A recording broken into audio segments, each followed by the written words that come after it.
Chipani cha Malawi Congress Party chamva zomwe analankhula mtsogoleri wa chipani cha UTM Right Honorable Dr. Saulos Chilima lero lachisanu pa 1 July 2022 zokhudzana ndi mgwirizano umene MCP ndi zipani zina udalowa pa 19 March mchaka cha 2020.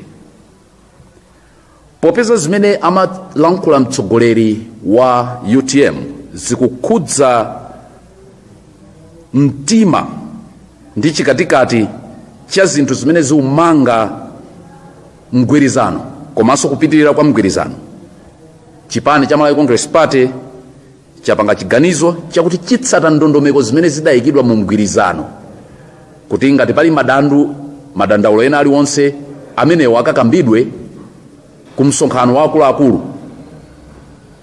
a mgwirizano umenewo, kotero kuti Malawi Congress Party ngati chipani chilumikizana ndi atsogoleri wonse amu mgwirizano wa tonse kuti ngati pali zina zilizonse zofuna kuti zikakambidwe kumeneko.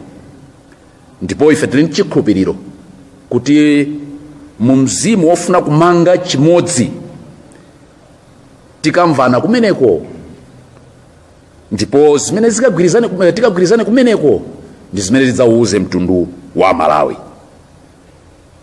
Pakanali pano timafuna titsindike kuti ngati chipani tilibepo zolembedwa zina zilizonse mgwirizano una uliwonse kapena mapepala ena aliwonse amene akukamba zokhudzana kugawana matemu au president pakati pa anthu awiriwa a president Dr. Lazarus Makhafe Chakwera komanso achiwiri wawo Dr. Saulos Chilima. Ndipo ife ngati chipani chimene chikukhulupirira mungoja zingapo ndipo imodzi mwa iyo ndi kusunga malamulo, tidzalemekeza malamulo akulu a dziko lino la Malawi amene ali constitution. Zikomo kwambiri chifukwa chomvetsera mwachidwi.